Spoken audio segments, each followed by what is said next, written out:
വേദിയിലും സദസ്സിലുമുള്ള ഏറ്റവും പ്രിയപ്പെട്ടവരെ, ഇങ്ങനൊരു പരിപാടി ഉണ്ട് എന്ന് പറഞ്ഞപ്പോൾ ഇന്ന് വരാൻ കഴിയാത്ത എൻ്റെ കുറെ പ്രിയപ്പെട്ടവർ, ഇന്ന് വന്നവർ, ഇനിയിപ്പോൾ എൻ്റെ കൂടെ വേദിയിലുള്ളവർ എല്ലാവരും ആവശ്യപ്പെട്ട ഒരേ ഒരു കാര്യം, ദയവ് ചെയ്ത് സംസാരിക്കുമ്പോൾ കരയാൻ പാടില്ല എന്നുള്ളതാണ്.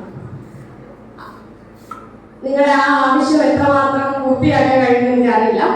അങ്ങനെ കരയുന്നതിന് മുന്നേ പെട്ടെന്ന് തന്നെ സംസാരിച്ച് തീർക്കണം എന്നുള്ളതാണ് എൻ്റെ ആഗ്രഹം.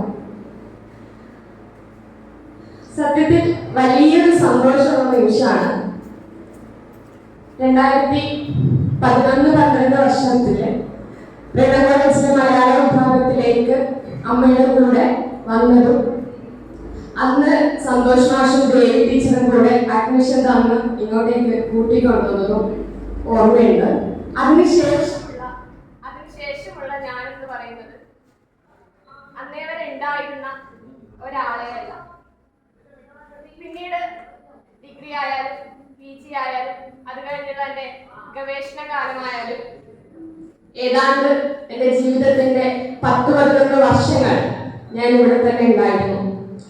ഇപ്പൊ സന്തോഷത്തെ നേരത്തെ പറഞ്ഞു, ബ്രണ്ണനിൽ നിന്ന് പുറത്ത് കിടക്കണം എന്ന് പറയുമ്പോൾ അങ്ങനെ ഒരാൾക്ക് അത് എത്രമാത്രം പ്രയാസമുള്ള കാര്യമായിരിക്കും, അല്ലെങ്കിൽ ഞാൻ ആഗ്രഹിച്ചാൽ പോലും എന്നെ കൊണ്ട് സാധിക്കുന്ന ഒന്നായിട്ട് എനിക്ക് തോന്നുന്നില്ല ബ്രണ്ണനിൽ നിന്ന് പുറത്ത് കിടക്കുക എന്നുള്ളത്. പക്ഷെ ബ്രണ്ണനിലേക്ക് എന്റെ കാലുകൾ വീണ്ടും ഉറപ്പിച്ചു വെച്ചുകൊണ്ട് എന്റെ ചിറക് കൊണ്ട് മറ്റൊരു ലോകത്തേക്ക് പറന്നു പോകാൻ ശ്രമിക്കാമെന്നുള്ള വാക്കുകളുടെ ഈ അവസരത്തിൽ തരികയാണ്.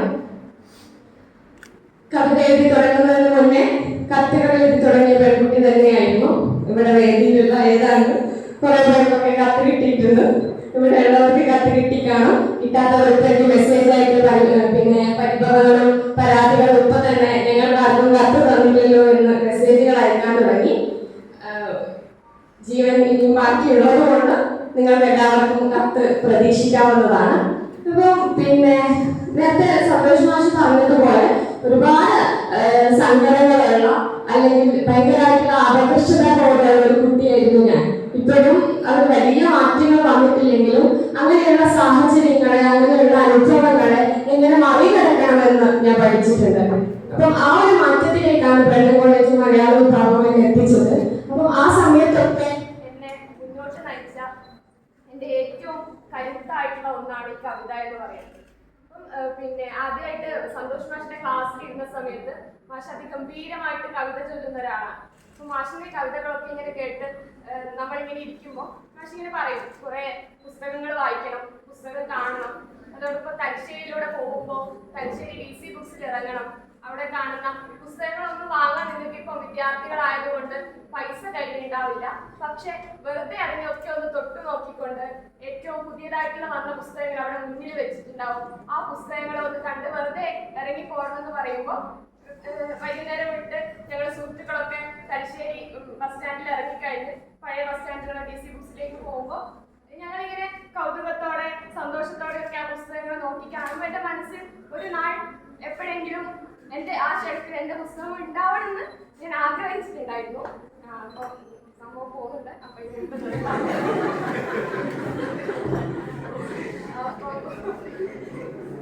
ആ രീതിയിൽ അന്നൊരു സ്വപ്നം കണ്ടിരുന്നു. പിന്നെ കവിത എഴുതുമ്പോൾ ഭയങ്കര പേടിയായി. കുറേയേറെ വലിയ വലിയ കവികളുള്ളതാണ്, കവിതകൾ എഴുതിയതാണ്. അതിനിടയിലേക്ക് ഞാൻ എൻ്റെ ഈ ചൈനും പുല്ലും പോലെയുള്ള കവിതകൾ കൊണ്ട് വന്നാൽ എങ്ങനെ നിലനിൽക്കാൻ പറ്റുമെന്നൊക്കെയുള്ള ആശങ്ക ഉണ്ടായിട്ടുണ്ട്. ഇടയ്ക്ക് എഴുതണ്ടെന്ന് തീരുമാനിച്ചിട്ടുണ്ട്. പക്ഷെ കവിത ഉള്ളിലുള്ള ഒരാളെ സംബന്ധിച്ചിടത്തോളം നമ്മൾ എത്ര വേണ്ടെന്ന് വെച്ചാലും കവിത നമ്മൾ പോലും അറിയാതെ വരും എന്നുള്ളത് എനിക്ക് മനസ്സിലായി. അപ്പം നിരന്തരം എഴുതിക്കൊണ്ടിരിക്കുന്ന ഒരാളല്ല ഞാൻ. ഈ വർഷം ഞാൻ കവിതയെ എഴുതിയിട്ടില്ല. കഴിഞ്ഞ വർഷം പള്ളിക്ക് ഞാൻ ഒരു കവിത എഴുതിയതാണ്. അപ്പൊ ആ രീതിയിൽ എനിക്ക് എഴുതാതെ ഇനി മുന്നോട്ട് പോകാൻ കഴിയില്ല എന്ന് തോന്നുന്ന ചില നിമിഷങ്ങളിൽ, എഴുതി കഴിഞ്ഞാൽ മാത്രമേ ഇനി ഒന്ന് മര്യാദയ്ക്ക് ചിരിക്കാൻ കഴിയുമെന്ന് തോന്നുന്ന നിമിഷങ്ങളിൽ കവിത എഴുതുന്ന ഒരാളാണ്. അപ്പൊ ആ രീതിയിൽ എഴുതിക്കൂട്ടിയ 2016-17 കാലയളവ് മുതൽ എഴുതിക്കൂട്ടിയ കവിതകളാണ് ഈ കവിതാ സമാഹാരത്തിലുള്ളത്. ഇങ്ങനെ ഒരു മീനെ പിന്മണമേ എന്നുള്ള പേരില് വന്ന് നിങ്ങളൊക്കെ അതിനെ ഏറ്റെടുത്തു, വായിച്ചു, അതിനെ 2ാം പതിപ്പിലേക്ക് എത്തിച്ചു. അതൊക്കെ വലിയ സന്തോഷമുള്ള കാര്യമാണ്. അപ്പം ഇവിടെ എല്ലാവരും കവിതയെക്കുറിച്ച് ഇങ്ങനെ പറഞ്ഞുകൊണ്ട് നിൽക്കുമ്പോൾ ഒരു വാക്കുപോലും വിട്ടുപോകാതെ അതിനെ ഞാനിങ്ങനെ എൻ്റെ ഒരു ധൈര്യമായിട്ട് അല്ലെങ്കിൽ എനിക്ക് മുന്നോട്ടുള്ള ഒരു കരുത്തായിട്ട് അതിനെ ഇങ്ങനെ ഞാൻ എൻ്റെ മനസ്സിലേക്ക് ഇങ്ങനെ ചേർത്ത് വെക്കുകയാണ്. ഇനി കവിതയില്ല എന്ന് തോന്നുമ്പോൾ എനിക്ക് എഴുതിയേ പറ്റൂ എന്ന് തോന്നാനുള്ള ഒരു ഊർജ്ജമാണ് ഇപ്പൊ നിങ്ങൾ എല്ലാവരും പറഞ്ഞ വാക്കുകളും നിങ്ങളെല്ലാവരും ഇവിടെ വന്നിരുന്ന് എൻ്റെ കൂടെ നിന്നതിൻ്റെ സാക്ഷ്യങ്ങളും.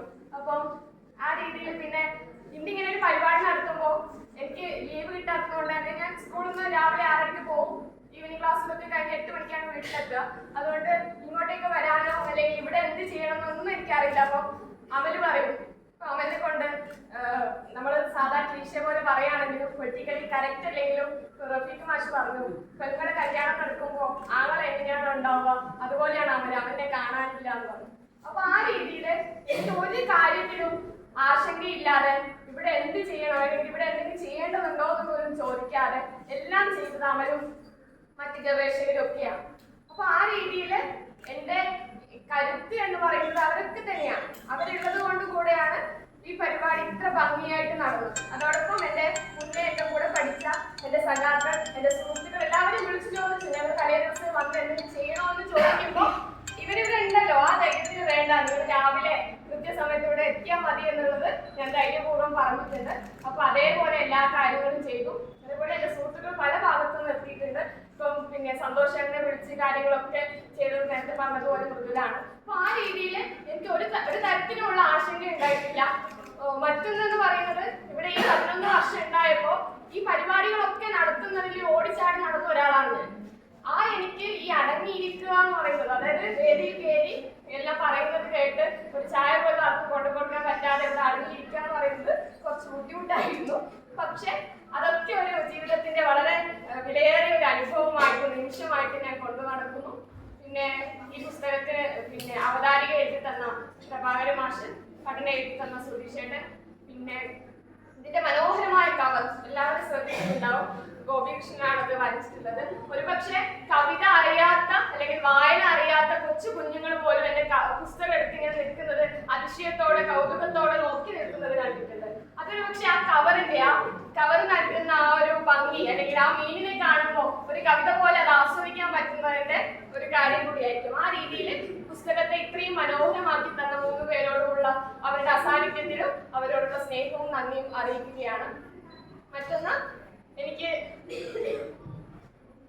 ഇങ്ങനെ കവിത എഴുതാനുള്ള അനുഭവങ്ങൾ തന്ന എൻ്റെ ജീവിത പശ്ചാത്തലം, എൻ്റെ നാട്, അമ്മയും കുടുംബക്കാരും നാട്ടിലെ സഖാക്കളും സുഹൃത്തുക്കളും ഒക്കെ ഇവിടെ ഉണ്ട്.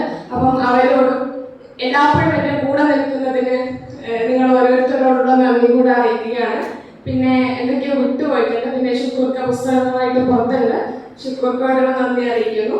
പിന്നെ പറയേണ്ടത് പിന്നെ നമ്മുടെ സുധാകരൻ മാഷിനെ കൊണ്ടാണ്. നേരത്തെ സന്തോഷ് മാഷ് പറഞ്ഞതുപോലെ ഞാൻ ഏത് കവിത എഴുതുമ്പോഴും അതിൽ അഭിപ്രായം പറഞ്ഞിട്ട് വേണ്ട അല്ലെങ്കിൽ ഇത് നന്നായി എന്ന് തന്നെ നിരന്തരം തിരുത്തി തന്ന 2 പേരുണ്ടായിരുന്നു.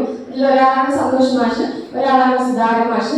സുധാകരൻ മാഷ് ഇവിടെ ഇല്ലെങ്കിലും മാഷിന്റെ ശില്ലേച്ചിയും 2 മക്കളും ഇവിടെ ഉണ്ട്. അവരുണ്ടാവണം എന്നുള്ളത് എന്റെ വലിയ ആഗ്രഹമായിരുന്നു. അതുകൊണ്ട് ഞാൻ 2 ദിവസമായി ശില്ലേച്ചിയോട് വരുമോ, ലീവ് കിട്ടുമോ, വരില്ലേ എന്ന് ചോദിച്ചുകൊണ്ട് നിൽക്കുമ്പോൾ ഇന്നലെ വരും എന്ന് പറഞ്ഞപ്പോൾ എനിക്ക് ഉണ്ടായ സന്തോഷം വാക്കുകൾ കൊണ്ട് പറഞ്ഞാൽ തീരില്ല. അപ്പൊ അത്തരത്തില് എന്റെ ഏറ്റവും പ്രിയപ്പെട്ട നിമിഷങ്ങളാണ് ഇപ്പോൾ നിങ്ങൾ എല്ലാവരും കൂടെ എനിക്ക് തന്നത്. അതിനെല്ലാം കൂടിയുള്ള സ്നേഹവും നന്ദിയും ഇത്രനാളും തന്ന സ്നേഹത്തോടൊപ്പം തന്നെ തിരിച്ച് ഇരട്ടിയായിട്ട് ഞാൻ തരുമെന്നുള്ള വാക്കുകൂടെ തരികയാണ്. പിന്നെ എൻ്റെ അധ്യാപകരെല്ലാവരും നേരത്തെ പറഞ്ഞതുപോലെ 10 വർഷം ഞാൻ 11 വർഷം ഇവിടെ ഉണ്ടെങ്കിൽ അവരെല്ലാവരും എൻ്റെ കൂടെ തന്നെ ഉണ്ടായിരുന്നു. ഇവിടെയുള്ള എല്ലാവരും, ഇപ്പൊ സംസാരിച്ച എല്ലാവരും, സംസാരിക്കാത്തവരും, എല്ലാ അധ്യാപകരും ഒരു വിദ്യാർത്ഥി എന്നതിനപ്പുറത്തേക്ക് അവരുടെ കൂടെ ഒരു സുഹൃത്തിനെ പോലെ എന്നെ കണ്ടിട്ടുണ്ട്. എനിക്ക് അതിനുള്ള ഇടങ്ങൾ തന്നിട്ടുണ്ട്. എനിക്ക് വളരാനുള്ള ഇടങ്ങൾ അവർ ഒരുക്കിയിട്ടുണ്ട്. അതിനൊക്കെയുള്ള നന്ദിയും സ്നേഹവും ഒക്കെ ഈ വേദിയിൽ അറിയിക്കുന്നു. വളരെ സക്സസ് ആയിട്ട് ഞാൻ മുന്നേറിക്കൊണ്ടിരിക്കുകയാണ്. ഞാൻ കാര്യമില്ല. അപ്പൊ ഇതൊരു തുടക്കമാവട്ടെ എന്ന് വിചാരിക്കുന്നു. ആദ്യമായിട്ടാണ് തോന്നുന്നത് ഞാൻ ഇവിടെ വന്നിട്ട് അറിയാതെ തിരിച്ചു പോകുന്നത്. അപ്പം എല്ലാവർക്കുമുള്ള സ്നേഹവും സന്തോഷവും അറിയിക്കുന്നു. പുസ്തകം വാങ്ങാത്തവർ പുറത്തുണ്ട്, അത് വാങ്ങണമെന്നും അതിന് എത്രയും പെട്ടെന്ന് 3-ാം പതിപ്പിലെത്തി കവിതയുടെ ലോകത്ത് നമ്മൾ വമ്പൻ വിപ്ലവങ്ങൾ സൃഷ്ടിച്ചുവെന്ന് നമുക്ക് തെളിയിക്കേണ്ടതുണ്ട്. പിന്നെ നേരത്തെ രാജശ്രീ ടീച്ചർ തീരെ വയ്യാതെയാണ് ഇങ്ങോട്ട് വന്നത്. എനിക്കറിയാം എന്നോടുള്ള സ്നേഹത്തിന്റെ പുറത്തുകൂടെയാണ് ടീച്ചർ ആ വയ്യാത്ത അവസ്ഥയിലൂടെ വന്നത്. ടീച്ചർ കുറച്ചുകൂടെ ആരോഗ്യവതിയായിരുന്നെങ്കിൽ ചില പടയിലുള്ള കുറച്ചുകൂടെ നല്ല സംസാരങ്ങൾ നമുക്ക് കേൾക്കേണ്ടതായിരുന്നു. അത് മറ്റൊരു അവസരത്തിൽ നമുക്ക് കേൾക്കാനുള്ള ഭാഗ്യം ഉണ്ടാവുമെന്ന് വിചാരിക്കുന്നു. അത്തരത്തിൽ ഇവിടെ കൂടിയിരിക്കുന്ന എല്ലാവരോടും ഇന്ന് വരാൻ കഴിയാതെ പോയ വർക്കിംഗ് ഡേ ആയതുകൊണ്ട്, പിന്നെ പരീക്ഷയുടെ കാലമായതുകൊണ്ട് പാഠങ്ങൾ തീർക്കേണ്ടതിന്റെ തിരക്കിൽ വരാതെ പോയ എൻ്റെ ഒരുപാട് പ്രിയപ്പെട്ടവരുണ്ട്. അവരെല്ലാം ഓർമ്മിക്കുന്നു. എല്ലാ സന്തോഷവും സ്നേഹവും നിങ്ങളോട് അറിയിക്കുന്നു. പിന്നെ ഇവിടെ എല്ലാവരുടെയും ഫോട്ടോ പകർത്തിക്കൊണ്ടിരിക്കുന്ന നന്ദു എൻ്റെ കൂടെ രാവിലെ ഉണ്ട്. ഒന്നും പ്രതീക്ഷിക്കാതെ തന്നെ അവരൊറ്റയ്ക്ക് ഇങ്ങനെ ഫോട്ടോ എടുത്ത് നടക്കുന്നുണ്ട്. അവരോടുള്ള സ്നേഹവും നന്ദിയും പറഞ്ഞാൽ ചീത്ത അറിയെങ്കിലും അതുകൂടെ അറിയിക്കുന്നു. അങ്ങനെ എല്ലാ ഭാഗത്തു നിന്നും എത്തിയ എൻ്റെ എല്ലാ പ്രിയപ്പെട്ടവർക്ക്, ഇവിടുത്തെ എൻ്റെ ഗവേഷകർക്ക്, എൻ്റെ ഡിഗ്രിയിലും പി ജിയിലും പഠിക്കുന്ന സുഹൃത്തുക്കൾക്ക്, എൻ്റെ അധ്യാപകർക്ക്, നാട്ടുകാർക്ക്, കുടുംബാംഗങ്ങൾക്ക്, എൻ്റെ ജൂനിയേഴ്സും സീനിയേഴ്സും ഒക്കെ ആയിട്ട് പഠിച്ച കുട്ടികൾക്ക് എല്ലാവർക്കും നന്ദി പറയുന്നു. ഭയങ്കര സന്തോഷമാണ്. അതെനിക്ക് പറയാൻ കഴിയില്ല. പുണ്യ പറഞ്ഞതുപോലെ അതിങ്ങനെ ഒരു സ്നേഹത്തിന്റെ എന്തോ ഒരു അക്ഷയവാദം എന്നൊക്കെ പറയുന്ന ഒരു സാധനം അതിന്റെ ഉള്ളിലുണ്ട്. ഇതേടെ കൊടുക്കണം എന്നുള്ളൊരു സംശയം എനിക്ക് ബാക്കിയുള്ളൂ. അല്ലെ കൊടുത്തതൊക്കെ തെറ്റിപ്പോകുന്നതും ഇതേടെ കൊടുക്കണം എന്നുള്ള സംശയം മാത്രമേ ഉള്ളൂ. പക്ഷെ അതിങ്ങനെ അവസാനിക്കാതെ ഇങ്ങനെ നിറഞ്ഞു തുടങ്ങുന്നതുകൊണ്ട് അത് ഇങ്ങനെ അങ്ങ് വരും. അതുകൊണ്ടൊക്കെ നിങ്ങൾക്ക് ഭാഗ്യവാന്മാരാണ്. എല്ലാവർക്കും എന്റെ സ്നേഹം ഇങ്ങനെ വീതിച്ചു തരുന്നതായിരിക്കും. അപ്പം എൻ്റെ കൂടെയും എൻ്റെ കവിതയുടെ കൂടെയും എന്ന് ഉണ്ടാവുക സ്നേഹത്തോടെ കൂടെ നിൽക്കുക. നേരത്തെ ടീച്ചർ പറഞ്ഞതുപോലെ ഇടയ്ക്ക് ഞാൻ എല്ലാം നിർത്തി അല്ലെങ്കിൽ ഇത് കഴിഞ്ഞു ഇനി ഒന്നുമില്ല എന്നൊക്കെ ഞാൻ പറയുമ്പോൾ നിങ്ങൾ വന്ന് ഒന്നും കഴിഞ്ഞിട്ടില്ല, പൊയ്ക്കോ, മുന്നോട്ട് പോകണമെന്ന് ഇടയ്ക്കിടെ എന്നെ ഒന്ന് തള്ളി തരണമെന്ന് മാത്രം ഒരു അപേക്ഷ പോലെ മുന്നോട്ട് വെച്ചുകൊണ്ട് ഈ അവസരത്തിൽ പ്രിയപ്പെട്ട അച്ഛനെയും കൂടെ ഓർമ്മിച്ചുകൊണ്ട് നിർത്തുന്നു. സ്നേഹം.